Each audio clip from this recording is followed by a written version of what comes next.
The Tao Te Ching, verse 37.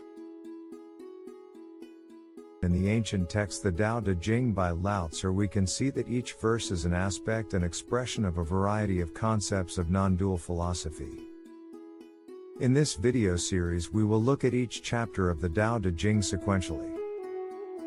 If you've enjoyed the series so far, don't forget to like and subscribe.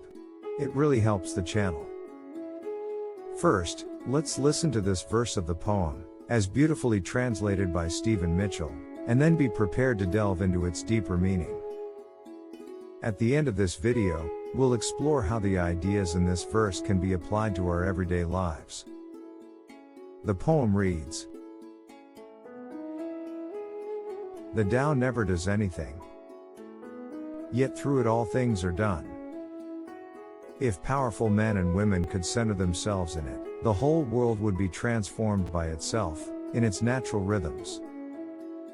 People would be content with their simple, everyday lives, in harmony, and free of desire. When there is no desire, all things are at peace. Effortless action, the power of non-doing. The Tao never does anything, yet through it all things are done."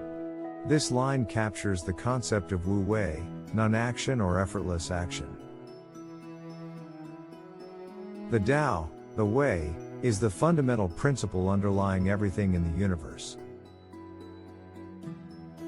It doesn't actively interfere or impose its will, yet everything in nature flows and functions smoothly because it follows the Tao. The idea is that by aligning with the natural flow, everything happens spontaneously and harmoniously without force or effort. In non-dual philosophy, our actions happen naturally when we are aligned with the flow of existence, without an independent doer. This non-dual idea aligns with Wu Wei, where action arises effortlessly from the unity of all things, rather than from the ego or a sense of separation. Leadership in harmony with the Tao. If powerful men and women could center themselves in it, the whole world would be transformed by itself, in its natural rhythms. Here, the text suggests that if leaders, or those in positions of power, could align themselves with the Tao, they wouldn't need to impose control or enact forceful measures. Instead, by embodying simplicity and humility, they would allow society to transform naturally and harmoniously, without coercion.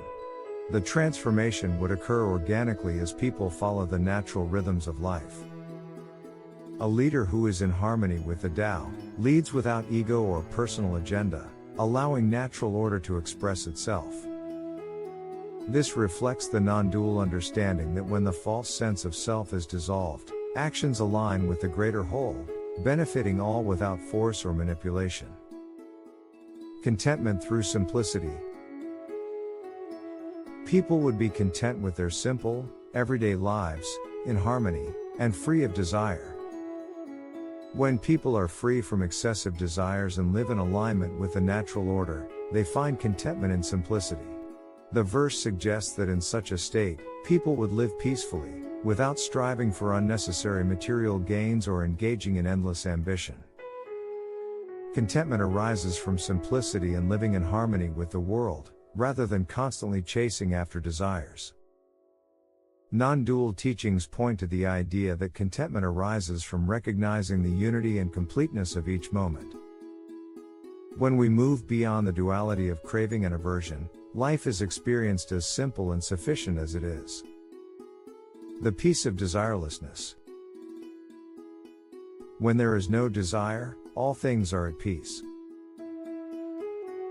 Desire is seen as a root cause of unrest and imbalance. By letting go of desires, individuals, and society as a whole, can find inner peace and outer harmony.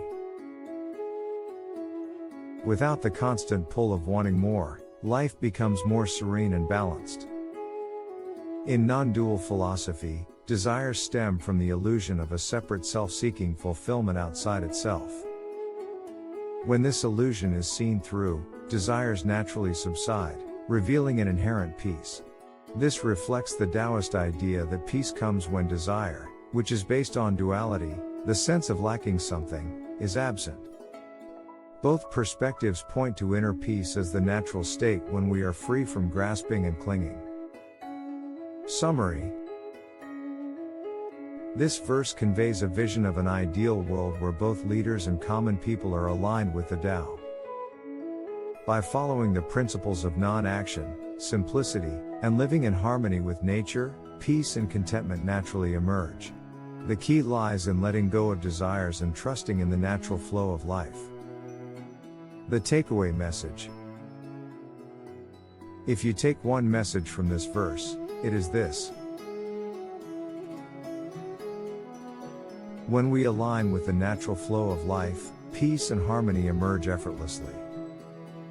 This quote captures the essence of the verse, which suggests that by letting go of forced control, desires, and unnecessary striving, we naturally align with the Tao, the underlying flow of existence. In this state of alignment, everything happens spontaneously and harmoniously without effort. Peace arises not from imposing our will, but from allowing life to unfold, as it is, in its simplicity and its natural rhythm.